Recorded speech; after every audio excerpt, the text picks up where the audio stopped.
সুপ্রভাত, আবার চলে এলাম সকলের সামনে আমাদের রান্নাঘরে। আজকে আমি তৈরি করব আলু দিয়ে চিকেনের হালকা পাতলা ঝোল। প্রথমে আমি কড়াইতে সর্ষের তেল গরম করে জিরে তেজপাতা ফোড়ন দিয়ে পেঁয়াজ কুচিটা দিয়ে দেবো।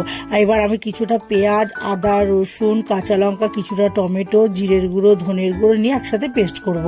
আর ওই পেঁয়াজ কুচির মধ্যে একটু টমেটো দিয়ে দেবো, দিয়ে এবার মশলাটাকে পুরো দিয়ে দেবো।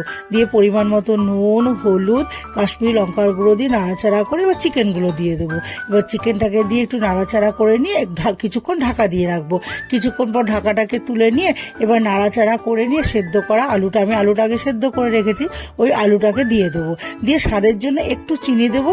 আর আমি গোলমরিচ, গোটা জিরে আর গোটা ধরে একটু ভেজে রেখেছিলাম শুকনো খোলায়, ওই মশলাটাকে দিয়ে দেবো। দিয়ে নাড়িয়ে চাড়িয়ে জল দিয়ে দেবো। এবার জলটা ফুটে উঠলে তাহলে গরম মশলার গুঁড়ো দিয়ে নাড়িয়ে চাড়িয়ে নামিয়ে নেবো। তাহলেই তৈরি হয়ে যাবে আমার চিকেনের হালকা পাতলা ঝোল।